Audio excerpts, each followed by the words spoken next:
बच्चों, आप लोगों ने इंडिविजुअल टेस्ट फिजिक्स का जो स्पीड टेस्ट है वो 5 जिसका टॉपिक है वर्क पावर एनर्जी आप लोगों ने दिया होगा। आज हम उसका डिस्कशन करने जा रहे हैं, तो उम्मीद है कि आप सबने बहुत अच्छा पेपर करा होगा। चलिए शुरू करते हैं क्वेश्चन नंबर 1 से। सवाल में कह रहे हैं object is moving along straight line path from P to Q under the action of a force. ये बताओ, फोर्स वेक्टर हमको दिया गया है और पार्टिकल को डिस्प्लेस किया गया है P से Q तक। ये P का कोऑर्डिनेट है, ये Q का। तो सबसे पहले हम डिस्प्लेसमेंट वेक्टर लिखेंगे। तो position vector of Q minus position vector of P, क्योंकि हम P से Q तक ले गए हैं तो 2 में से 3 गया माइनस आई कैप, -1 में से 2 गया तो -3j कैप, और 4 में से -1 गया तो +5k कैप। ये हमारा डिस्प्लेसमेंट वेक्टर है। एफ वेक्टर हमारा हो गया 4i -3j + 2k। ये हमारा फोर्स वेक्टर हो गया। तो जो W होगा बताओ वो F.D हो जाएगा बेटा। तो I का I से तो -4 और ये +9 +10, तो आंसर आ जाएगा बेटा 15 जूल, 15 जूल प्लस का आ रहा है सेकंड आंसर। ठीक है, चलिए आगे बढ़ते हैं क्वेश्चन नंबर 2 पर। ये सवाल ही बहुत आसान है। A bucket tied to string is lowered at a constant acceleration g/4। Mass of the bucket is m। ये एक बकेट है, इसका मास जो है m है। ये एक रस्सी बंधी है, इस बकेट का मास m है और इसको नीचे ले जाया जा रहा है। इसका मास m, तो mg नीचे लगेगा, यहाँ रस्सी में टेंशन T होगा। और ये बताओ नीचे की तरफ एक्सेलरेट कर रहा है और इसका एक्सेलरेशन है बेटा g/4। अगर g/4 है तो mg बड़ा होगा, t कम होगा, तो mg - t बराबर m × a, और a की जगह g/4। तो t की वैल्यू आ रही है 3mg/4, 3mg/4। अब बताओ, हमसे कह रहे हैं work done by the string. Tension ऊपर है, शिफ्टिंग नीचे है, तो जो वर्क डन बाय टेंशन होगा बताओ वो माइनस का t × x होगा। तो माइनस टी की जगह आया 3mg/4 और शिफ्टिंग बताओ क्वेश्चन में d कही गई, सवाल पढ़ लो। तो -3/4 mgd ये हमारा वर्क हो जाएगा। क्वेश्चन नंबर 3 पढ़ लो बेटा। क्वेश्चन में कहा जा रहा है स्टार्टिंग एट रेस्ट, मतलब इनिशियल वेलोसिटी 0 है, मास बॉडी का 5 kg है, 5 kg का मास है बॉडी का, इनिशियल वेलोसिटी 0 है। Find total work done by the force. इस फोर्स का टोटल वर्क हमको पूछा है। तो बेटा ग्राफ है FT ग्राफ। तो ये एरिया बताओ प्लस का 40 है और ये एरिया बताओ माइनस का 10 है। तो जो एरिया होगा बताओ वो होगा change in momentum mv final minus v initial, और इनिशियल वेलोसिटी बताओ 0 है। तो एरिया हुआ +30 और बताओ मास है 5 और ये हुआ v फाइनल।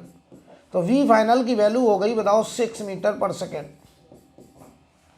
और 6 मीटर पर सेकेंड अगर हमारी फाइनल वेलोसिटी आ गई तो total work done W net equal to, आपने पढ़ा work energy theorem, change in kinetic energy. तो ये हो जाएगा ½ m v final square minus v initial का स्क्वायर। तो ½ m की वैल्यू बताओ 5 है और v फाइनल 6 का स्क्वायर माइनस इनिशियल 0 का स्क्वायर। तो आंसर आएगा बेटा 90 जूल, फर्स्ट आंसर हो जाएगा। ठीक है, आगे बढ़ते हैं। क्वेश्चन नंबर 4,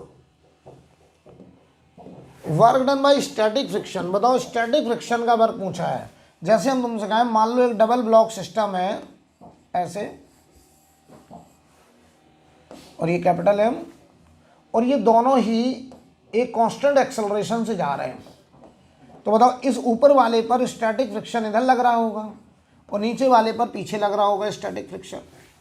तो ऊपर वाले ब्लॉक से अगर पूछें तो स्टैटिक फ्रिक्शन बताओ आगे लग रहा है और इसकी शिफ्टिंग भी आगे हो रही है, तो इस पर वर्क बताओ कैसा होगा, पॉजिटिव होगा।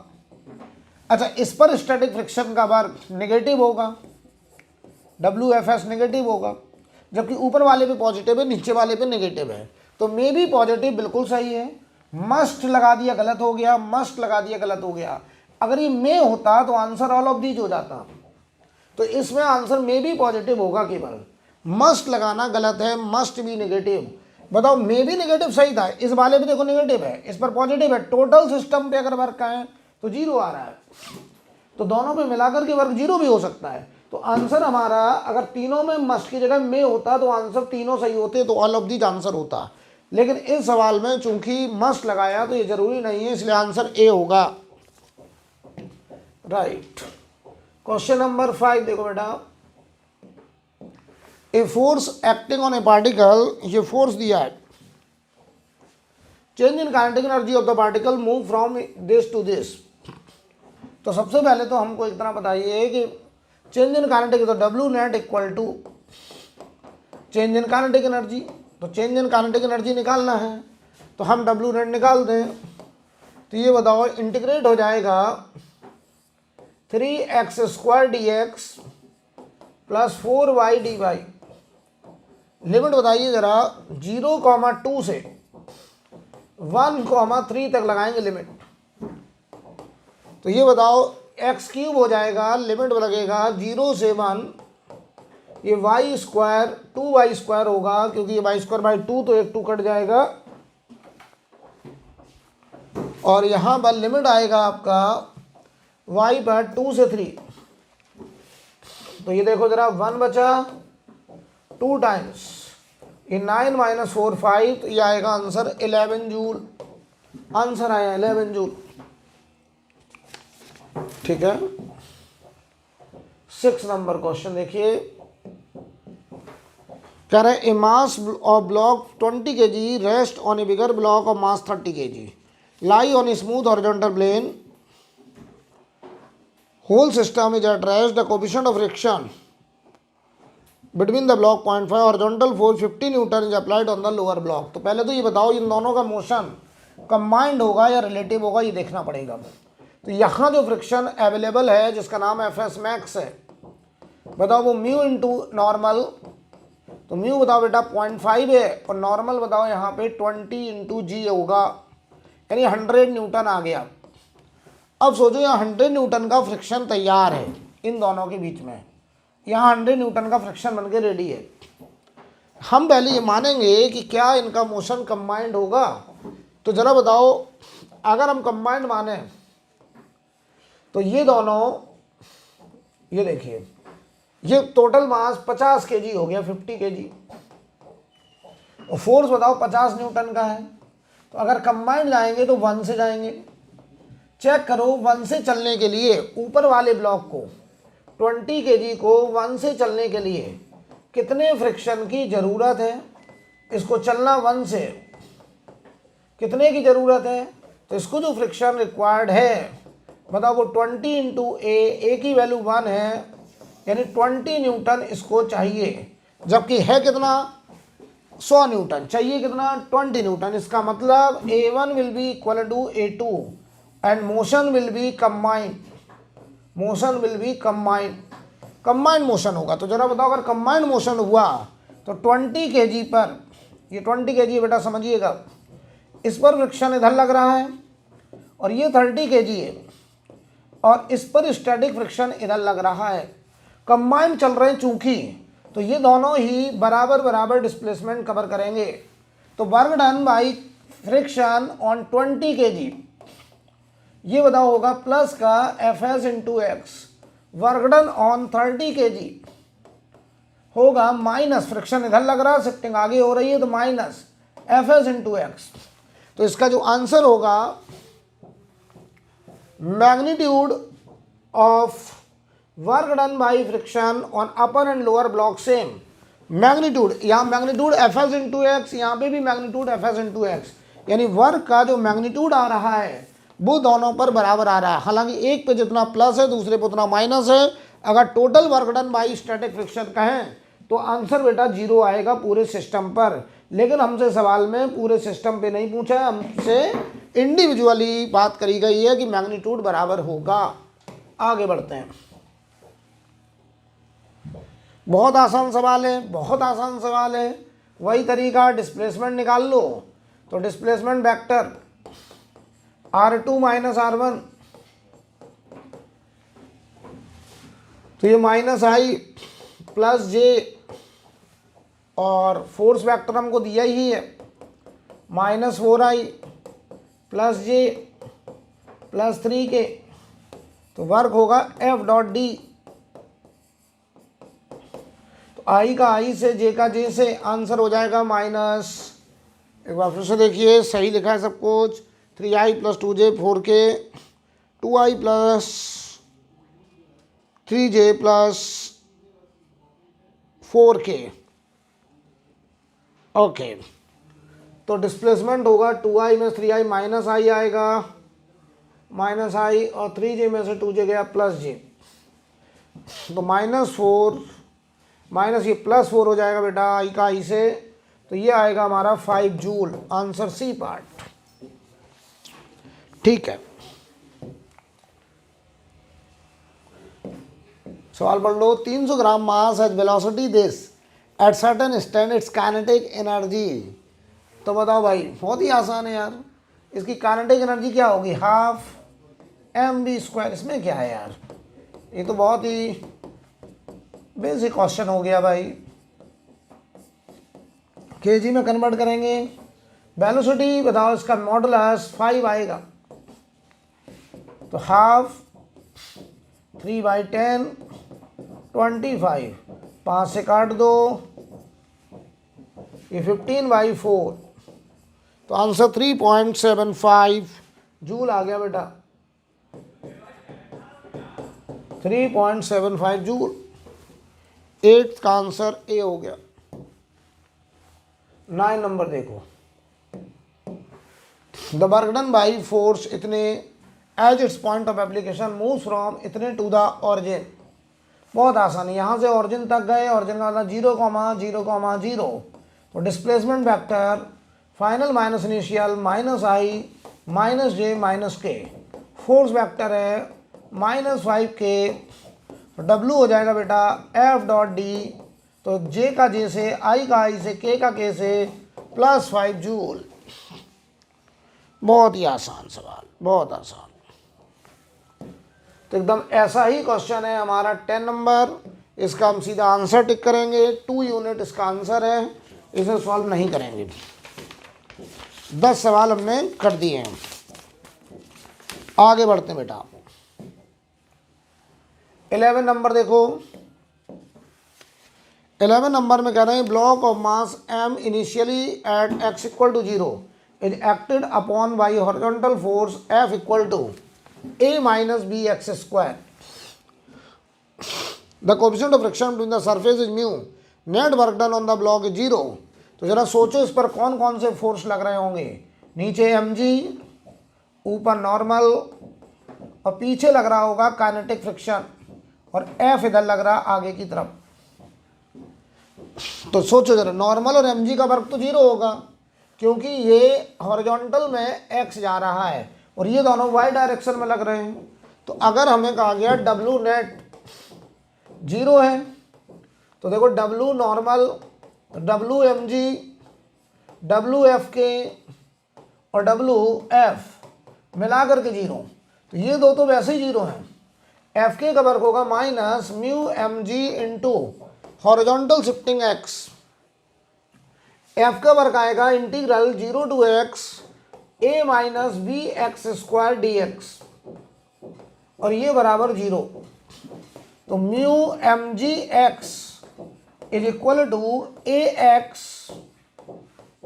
- bx³ 3, और लिमिट आएगा 0 to x। तो μmgx बराबर ax - bx³ 3। तो यहाँ देखो μmg a - bx² 3, तो यहाँ से जरा देख लो bx² 3 बराबर a - μmg,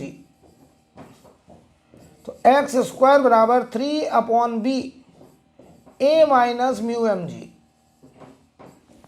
तो x की जो वैल्यू आएगी वो आएगी 3/b a - μmg का होल पावर 1/2।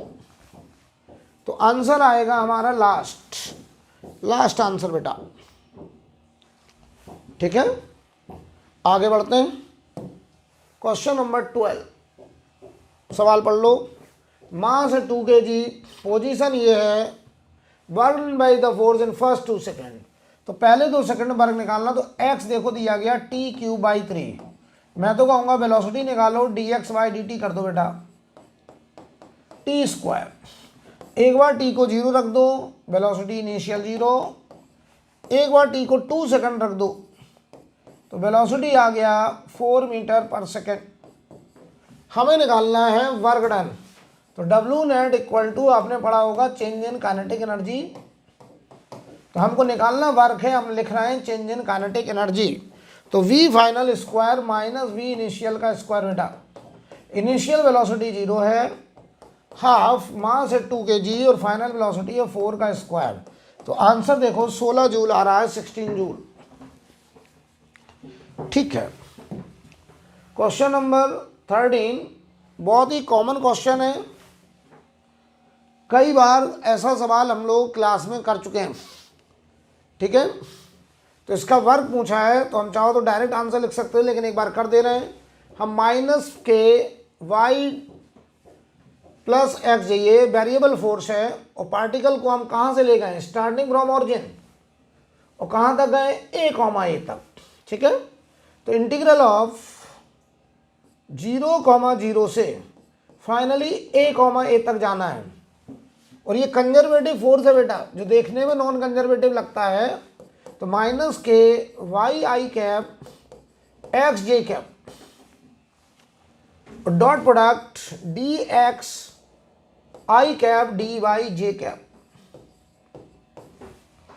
तो W आएगा, माइनस के बाहर कर लो, integral y dx x dy, और लिमिट लगेगा 0, टू a, इसका पूरे का इंटीग्रेशन dxy। तो W माइनस के इंटीग्रल ऑफ dxy आएगा 0, टू a, तो माइनस के और ये xy हो जाएगा, लिमिट 0, टू a, तो आंसर होगा माइनस के a²। कई बार ये सवाल आ चुका है, मैंने क्लास में भी इस क्वेश्चन को कराया है कि ये एक ऐसा फोर्स है जो देखने में नॉन कंजर्वेटिव लगता है, लेकिन होता कंजर्वेटिव है। राइट, 30 नंबर देखो बेटा, वेरिएबल फोर्स का क्वेश्चन है, हमें बस इंटीग्रेट करना है। तो integral of f dx, limit बताओ 0 to 2 लगानी है। तो ये देखो 10 + 0.5x और ये dx, और लिमिट लगानी है हमको 0 से 2, सॉल्व कर लेना है। आंसर हमारा 21 जूल आ जाएगा, सॉल्व कर लीजिएगा। आगे बढ़ते हैं।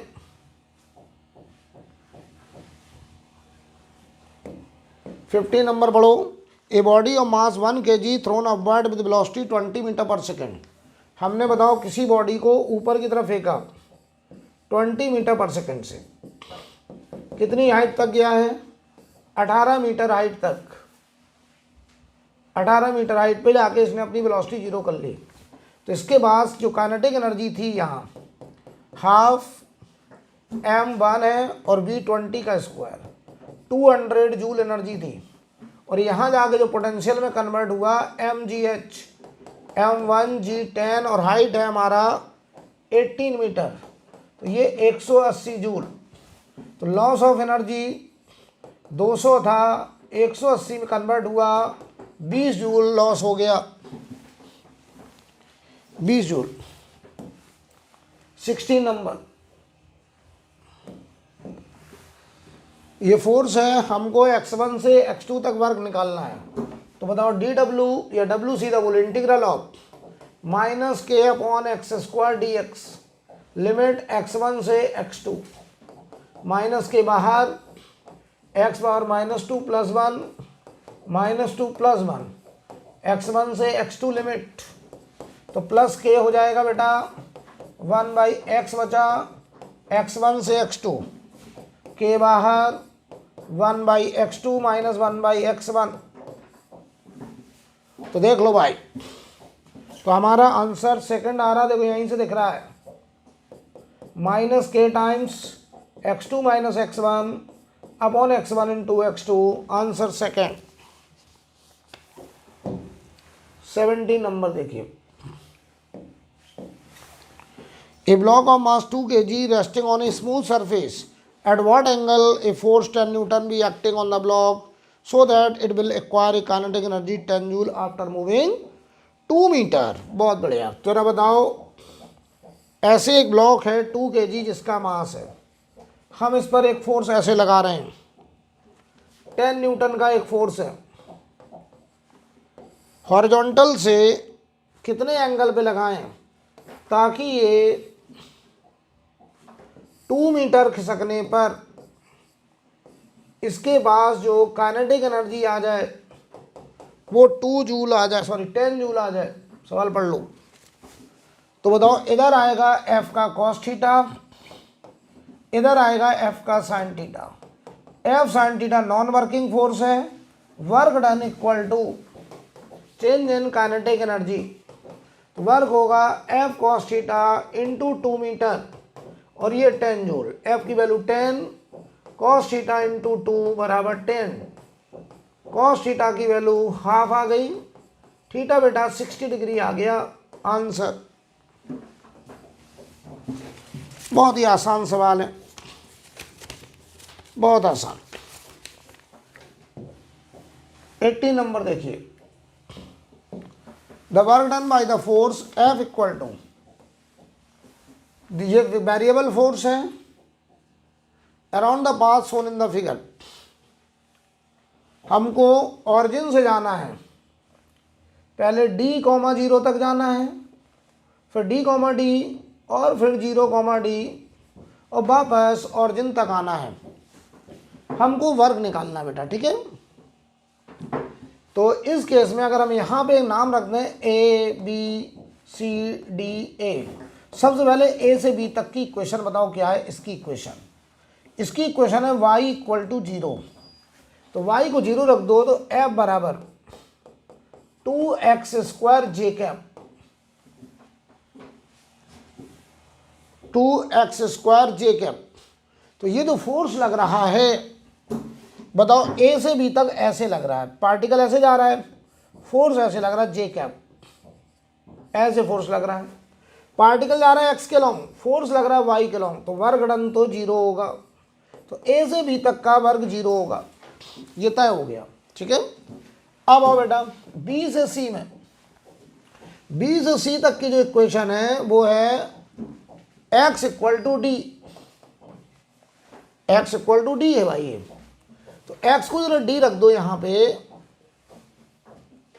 x इक्वल टू डी नहीं, सॉरी, हाँ ठीक तो है, x इक्वल टू डी है ये।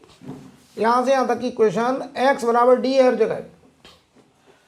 तो x को जरा हम d रखें तो जो फोर्स आ रहा है A बाहर, y स्क्वायर आई कैप 2d स्क्वायर जे कैप। समझना जरा, पार्टिकल ऐसे जा रहा है, ये लग रहा है इधर ए वाई स्क्वायर और ये लग रहा है ऊपर की तरफ एक फोर्स ये वाला एफ वाई।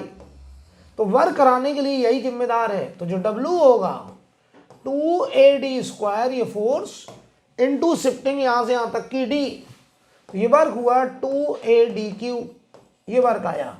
इसका वर्क तो 0 हो जाएगा क्योंकि ये x के अलॉन्ग लग रहा है। ये फोर्स बताओ जो लग रहा है ए वाई स्क्वायर आई कैप, ये 0 वर्क करेगा। अब आ जाओ इधर, ये वाली इक्वेशन देखो, यहां जो y कोऑर्डिनेट है वो y इक्वल टू डी है। अगर हम y को d रख दें, y को d रख दें यहां पर, तो देखो भाई C से D तक का जो पाथ है उसमें फोर्स आएगा, y को d रख दो तो AD स्क्वायर आई कैप और 2x स्क्वायर जे कैप। इसका वर्ग 0 होगा क्योंकि ये ऊपर की तरफ लगेगा। ये बताओ लग रहा राइट, शिफ्टिंग हो रही लेफ्ट, तो W आएगा माइनस का AD square into D minus ADQ। और इस वाले रास्ते में जो वर्क होगा इसकी इक्वेशन है DA पाथ की, x बराबर 0 रख दो यहाँ पर, तो फोर्स आएगा ए वाई स्क्वायर आई कैप। तो फोर्स लग रहा है एक्स के लॉन्ग शिफ्टिंग हो रही, वाई के लॉन्ग, वर्क 0। तो जो टोटल वर्क होगा 2AD³ प्लस का माइनस AD³, तो आंसर होगा प्लस का AD³, प्लस का AD³। बढ़िया सवाल, बढ़िया सवाल, प्लस का AD³ वर्क आ जाएगा बेटा। चलिए आगे बढ़ते हैं। 19 नंबर क्वेश्चन पढ़ लीजिए। चेन है जिसका L/4 टेबल के नीचे लटक रहा है। तो अगर L/4 टेबल के नीचे लटक रहा है ऐसे, तो जरा बताओ इसका जो मास होगा वो m/4 होगा। L/4 टेबल के नीचे तो m/4 मास, और ये मास यहां पे माना जाएगा मिड पर, यहां पे। इसको हमें यहां तक लेके जाना है, तो हमें इसको उठाना है L/8 हाइट। तो जो वर्क होगा वो होगा डेल्टा U के बराबर, mgh के बराबर, m की जगह m/4 और gh की जगह L/8, mg/32। Answer third part.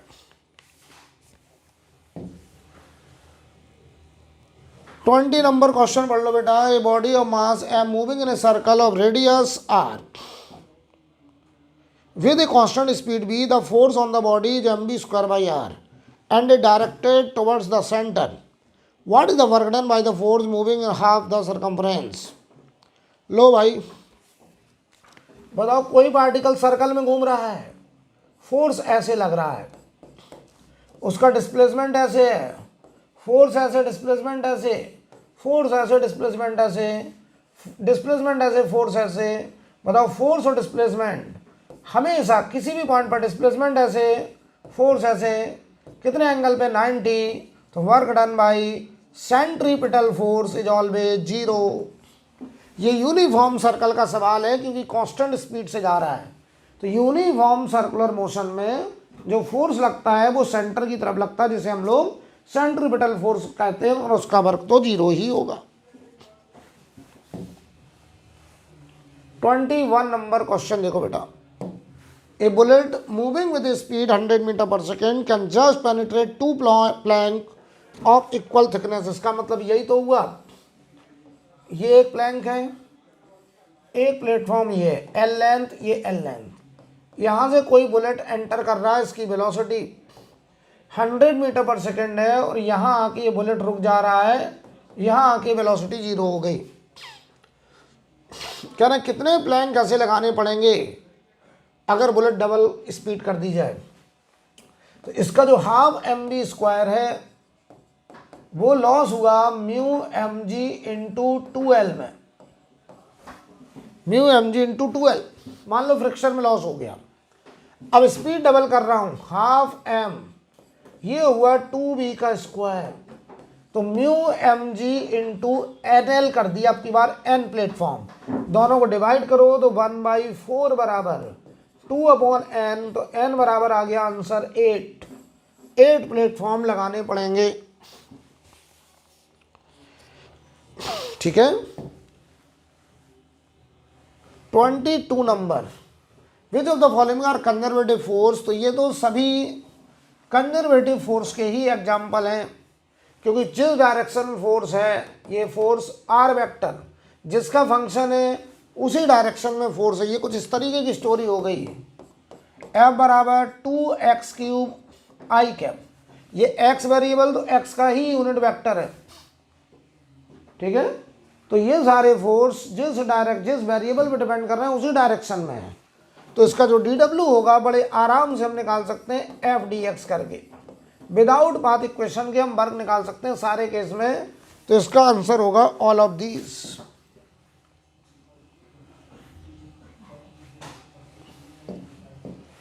One of the force acting on a particle is conservative. Then which of the following are correct true about the conservative force? Its work is 0 when the particle move exactly once round. सही बात है, पहला बिल्कुल सही है। The work equal to change in kinetic energy of the particle one of the force acting on the particle. गलत, total work equal to change in kinetic energy होता है, तो उस फोर्स का वर्क अकेले चेंज इन काइनेटिक एनर्जी के बराबर नहीं होगा। One of the forces acting on the particle is conservative. एक कंजर्वेटिव हो सकता है और भी फोर्स लग रहे हैं, तो उस फोर्स का वर्क अकेले चेंज इन काइनेटिक एनर्जी के बराबर नहीं होगा। Total work equal to work done by all forces equal to change in kinetic energy होता है। थर्ड पार्ट पढ़ो, it's work depends on the point of the motion not on the path between. बिल्कुल सही लिखा है, conservative force का work initial और final position पे डिपेंड करता है, पाथ पे डिपेंड नहीं करता है। तो इसका आंसर बेटा लास्ट हो जाएगा।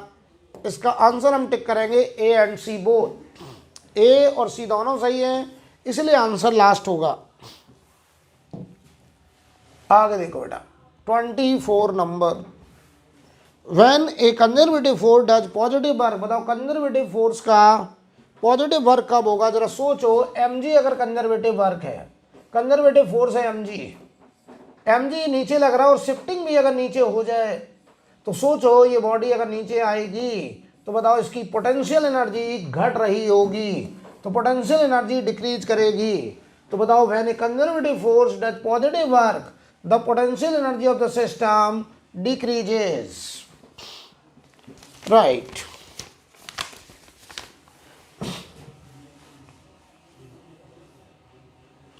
ट्वेंटी 25 नंबर देखिए, a particle is constraint to move from initial point O to C along three different smooth horizontal track OBC, OPC and OAC. If the particle move under the influence of an external force F such that the initial and final speed are same.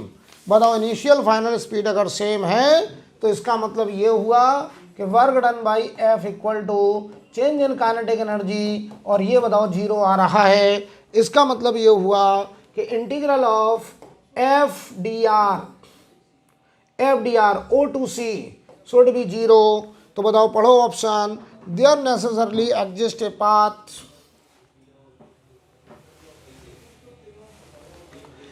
बताओ क्या ना कौन सा सही होगा। Force F is conservative, force F can not be conservative, there exists no closed path along which line integral of force F is zero. There necessarily exists a path along which line integral of force is zero. तो ये बताओ क्या मतलब हुआ, हर रास्ते में work done final speed zero आ रही है। इसका मतलब इस रास्ते में एफ डी आर, इस रास्ते में एफ डी आर, इस रास्ते में एफ डी आर का इंटीग्रल 0 to C जीरो होना चाहिए, राइट। आगे देखो बेटा 26 नंबर, ये भी बहुत आसान है। dx बाई dt करके वेलोसिटी निकालोगे और फिर आपको फाइनली W नेट निकालना है, तो आप चेंज इन काइनेटिक एनर्जी निकाल दीजिए, ठीक है। आंसर आपका आ जाएगा। सबसे पहले क्या करो, dx बाई dt करो, इसको हम लोग वेलोसिटी कहेंगे। तो 3 minus 8t plus 3t square आ रहा है, t को 0 रख दो, initial velocity 3 metre per second, t को जरा हम लोग 4 सेकेंड रख दें तो final velocity 3 minus 8 into 4, 3 into 4 का स्क्वायर, 3 माइनस 32 प्लस 48, तो ये 16 थी, 19 आ गया बेटा। अब क्या यहाँ वैल्यू रख दी जाएगी, हाफ m बताओ 30 अपॉन 1000 और v फाइनल 19 का स्क्वायर माइनस इनिशियल बताओ 3 का स्क्वायर। अब तुम सॉल्व कर लेना, ठीक है, सॉल्व कर लेना बेटा। आंसर ये दिया गया है, बाकी तुम कैलकुलेशन कर लेना, ठीक है। चलिए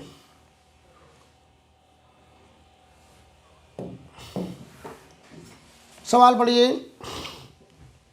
27 number, a force act on a particle of mass 2 kg is subjected to a two-dimensional conservative force fx equal to this, fy equal to this. If the particle has kinetic energy of 8/3 joule at point 2,3, तो इसकी जो kinetic energy है initial वो 8/3 joule है। कहाँ पे, at 2,3 metre. Find the speed of the particle. हमको speed बतानी है तो हम पहले काइनेटिक एनर्जी फाइनल निकालेंगे एट 1,2, फिर वहां से हम लोग स्पीड निकाल लेंगे। ठीक है, चलो भाई। तो जो फोर्स वेक्टर है वो कुछ ऐसा है बेटा, -2x + 2y i कैप, और ये बताओ 2x - y² j कैप। देख लो जरा अच्छे से। 1,2 पर हमें वो काइनेटिक एनर्जी निकाली, तो W net equal to change in kinetic energy होगी। पहले मैं निकालूंगा W नेट, तो W नेट होगा बताओ बेटा इंटीग्रल -2x + 2y के साथ dx + 2x - y² के साथ dy। लिमिट बताओ जरा 2,3 से 1,2 तक। जरा इसको ओपन करिए, इसको जरा ओपन करो। W नेट इक्वल टू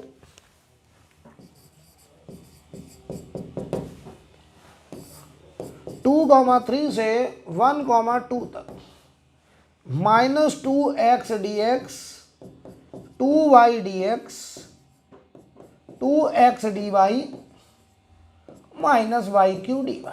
अब देखो ये सॉल्व हो जाएगा बड़े आराम से, ये बड़े आराम सॉल्व हो रहा है। W बराबर -2x dx x²/2।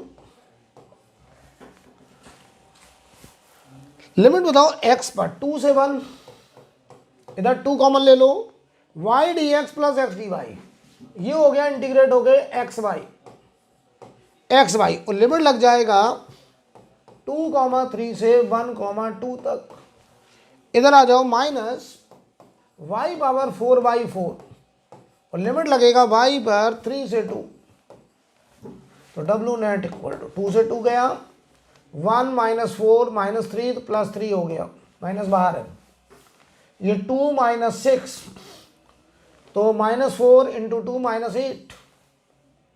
इधर बताओ 1/4 बाहर, तो 2 की पावर 4 16 - 3 की पावर 4 81 में से 16 गया, 81 में 16 गया 65। देख लो भाई, तो ये बचा -5 -65/4। देखो तो ये आया माइनस का 85/4 जूल।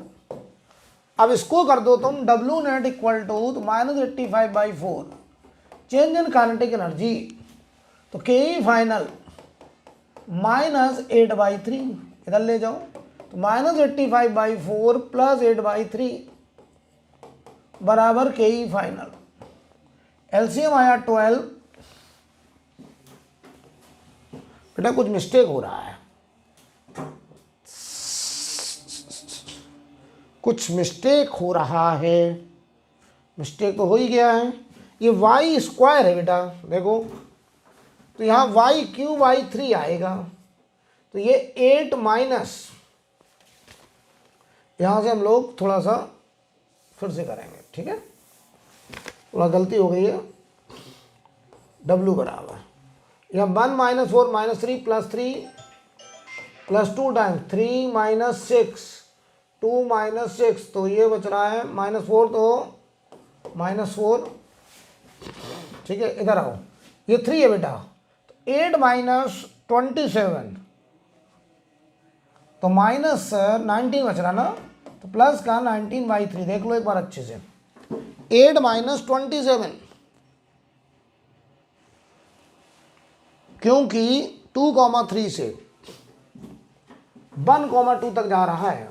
अच्छा y जा रहा 3 से 2 लिमिट, तो इधर 2 का क्यूब 8 27 -19 + 19/3, तो 3 - 8 + 19/3, तो -14 -4 हुआ इधर, -5 15 4/3 जूल आ रहा है।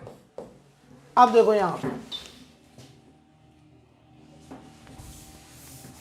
ये आ रहा है 4/3, तो W net 4/3 equal to KE final ये प्लस का 4/3 आ रहा, माइनस के ई इनिशियल 8/3, तो के ई फाइनल बराबर 4 आ गया, और ये हुआ हाफ एम वी स्क्वायर बराबर 4, तो वी आ गया 2 metre per second. Answer A part, A part.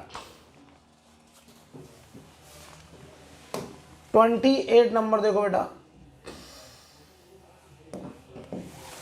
28 का आंसर ए होगा।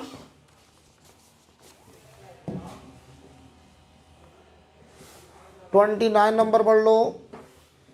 ए particle is move from 0 to a under a force this. बताओ ये कांस्टेंट फोर्स है, और all constant force are conservative force, और कंजर्वेटिव फोर्स का work done हर रास्ते में बराबर बराबर होता है। कंजर्वेटिव फोर्स का वर्क हर रास्ते में बराबर बराबर होता है, आप सब जानते हैं ऑलरेडी, ठीक है। 30 नंबर देखो, total work done on a particle is equal to change in kinetic energy always.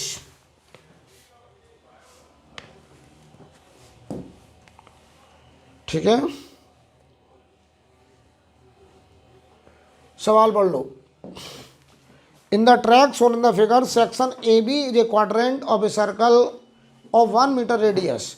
Block is released at A and slide without friction until it reaches the point B. After B, it moves on a rough horizontal floor and come to rest at 3 meter from B. What is the coefficient of friction? No problem. तो इसकी जो यहाँ potential energy रही होगी वो पूरी की पूरी लॉस हो गई, तो जो यहाँ एम जी एच होगा वो यहाँ mu M G into horizontal shifting होगा। एम जी एच हमारा 1, म्यू बोलो चलो निकालना है, एम जी एक्स बताओ हॉरिजॉन्टल शिफ्टिंग, ये 3 मीटर दिया गया है, एम जी से एम जी गया, तो म्यू बताओ बेटा 1/3 आ गया है।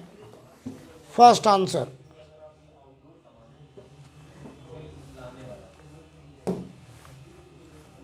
थर्टी टू देखो, work done by all forces, work done by all forces is equal to change in kinetic energy of system.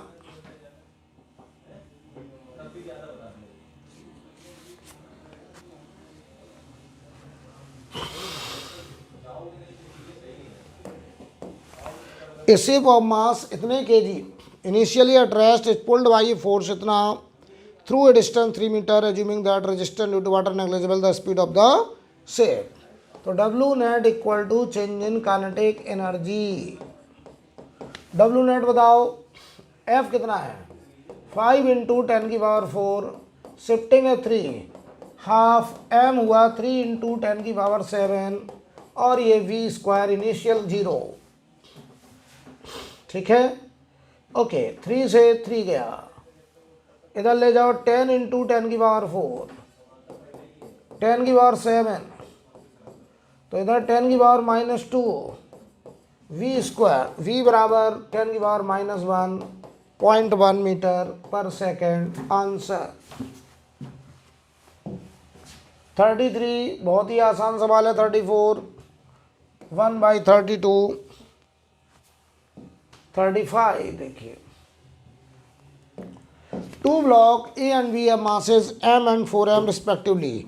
Each one is acted by a force F if they acquire same kinetic energy in time t8। बताओ एक का mass same force लग रहा है तो acceleration पहले वाले का F/m, एक्सेलरेशन दूसरे वाले का F/4m। तो अगर दूसरे वाले का एक्सेलरेशन A है तो इसका ये एक्सेलरेशन 4a लिखा हुआ है।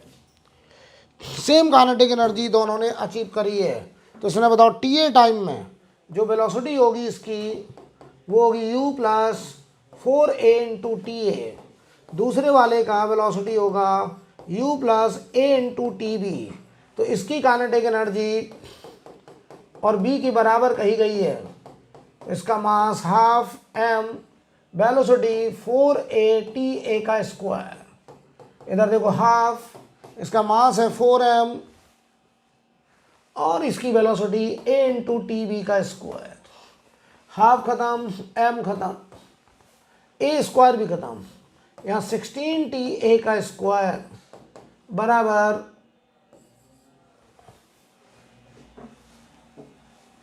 देख लो भाई, तो इधर बचा 4, ये 4 बचा, टी बी का स्क्वायर, तो T A upon T B का स्क्वायर 1/4, तो T A upon T B 1/2 answer 1/2।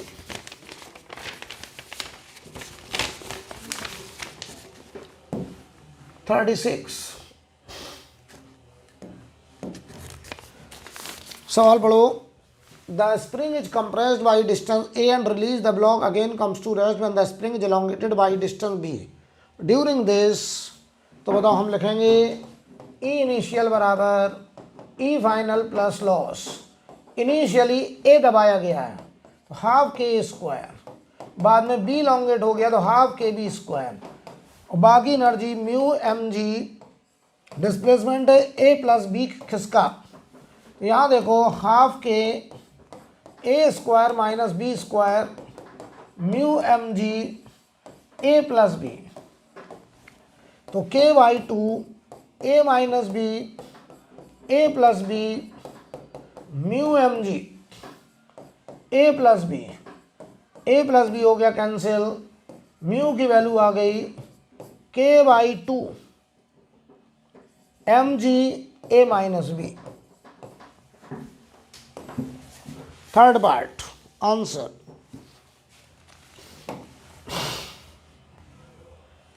(37 number. Current the figure a ball is released from rest when the spring in natural length for the block B of mass have m to leave the contact. ये contact छोड़ दे तो यहाँ बताओ हम कितना मास लटकाएं। तो सोचो sudden release का केस है, ये यहाँ से यहाँ तक जाएगा तो ये कितना नीचे जाएगा, जब यहाँ इक्विलिब्रियम आएगा mg को ये टेंशन बैलेंस करेगा, तो टेंशन जब mg के बराबर होगा उस समय इसकी वेलोसिटी मैक्सिमम होगी, एक्सेलरेशन 0 होगा।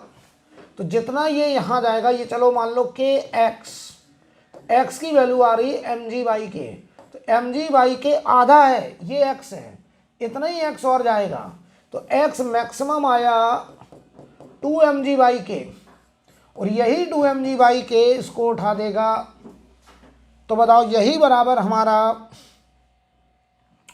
ये x मैक्सिमम आ गया, तो यहाँ का जो k x मैक्स हो जाए वो इसके कैपिटल mg के बराबर, तो k x maximum 2 small mg capital mg, तो स्मॉल m हमारा m/2 के बराबर होना चाहिए।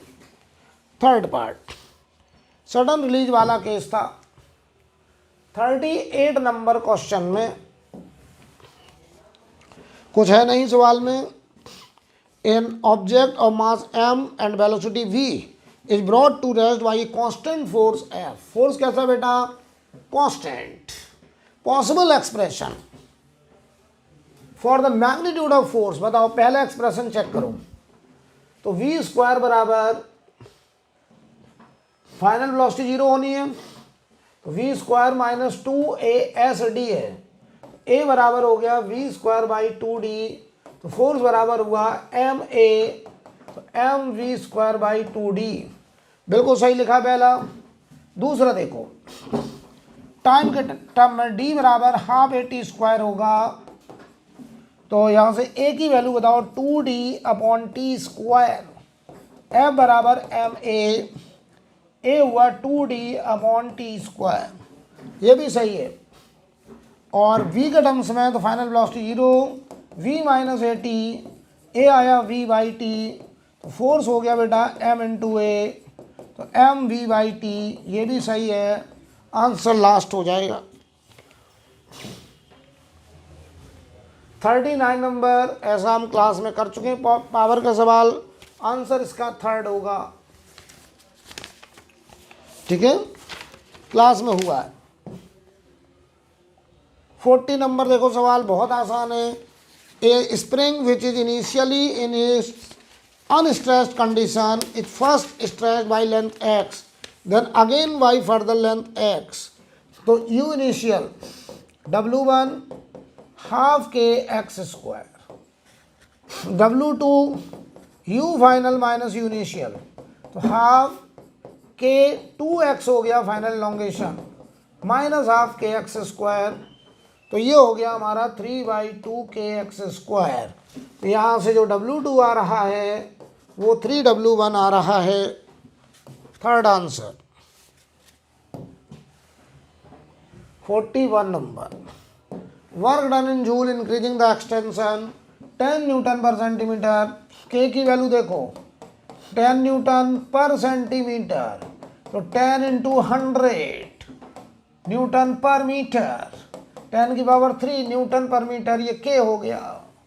तो W बराबर हाफ के एक्स फाइनल 6 का स्क्वायर माइनस 4 का स्क्वायर, ये सेंटीमीटर में है, 10 की पावर माइनस 4 साथ में चलेगा, तो हाफ के 10 की पावर 3, और ये बताओ 36 में से 16 गया 20 इंटू 10 की पावर माइनस 4, ये गया आंसर 1 जूल। 1 जूल। 42 नंबर देखो बेटा। A body is thrown upward with some initial velocity. Then which of the following represent potential energy versus time?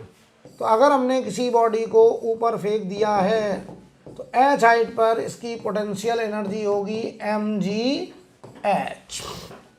और h को अगर हम टाइम के साथ दिखाएं तो h बराबर होगा ut minus half GT square.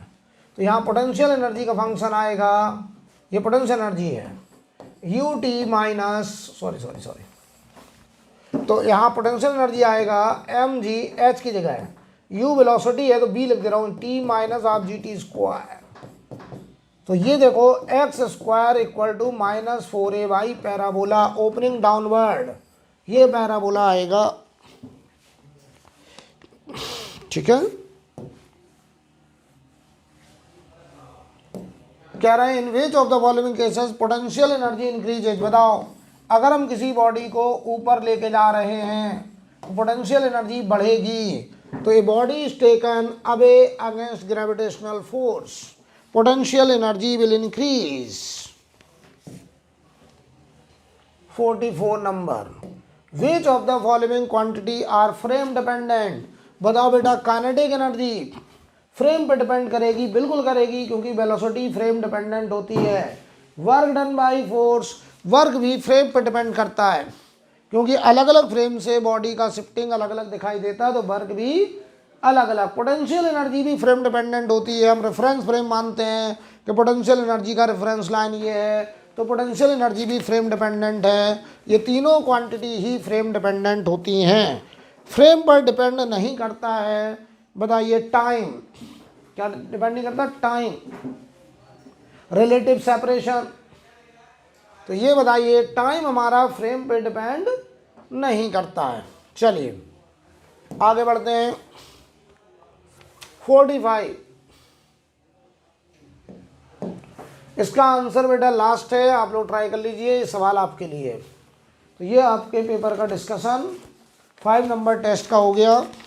इसके बाद हम लोग आगे बातचीत करते रहेंगे, आप लोग टेस्ट ज़रूर देते रहिए।